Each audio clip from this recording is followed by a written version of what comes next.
insanın girmesinde dağların güneşinde yetimlerin gülüşü.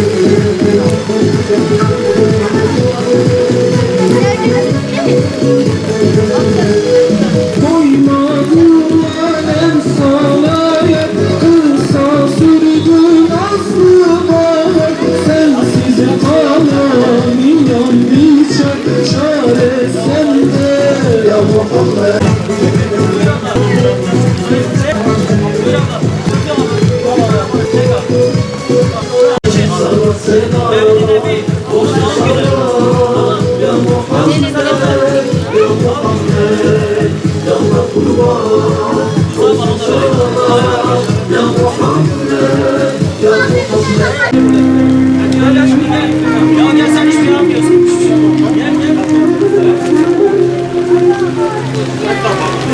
Aleyküm.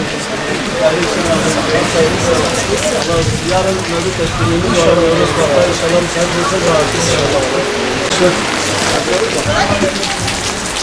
hocam bir akşam mevlüt programı yana müsait olsan Levi Aziz bana yapacak. Yarın bir çoktan Nevruz müsaitsen davet ediyoruz inşallah. Devam yapacağız. Yarın bir çok etkinliğimiz var. İnşallah.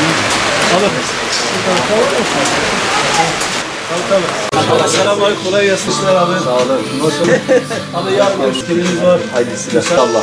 İsmet olsa inşallah. Allah'a Selametle gelin. Sağlık ekim. Allah'ıma saat diye kurbanla Levros Parkı'na Ser kheri ve pasive. Baran az yemçem kırıya Allah'a sever. Baran böyle geri baran mı kiriye. Abi satışam khair. Ser çavi mala. Selamun aleyküm. Ser satışam. Ser çavi Levros Parkı'na merak et. Selamun aleyküm. Yarın bir çoktan ünlü var. Müsaitseniz size verin. Selamun aleyküm. Hayırlı işler abi. Abi yarın bir çoktan Levros Parkı'na merak etkinliğimiz var. Müsaitseniz size verin. Peki müsait. Selamünaleyküm.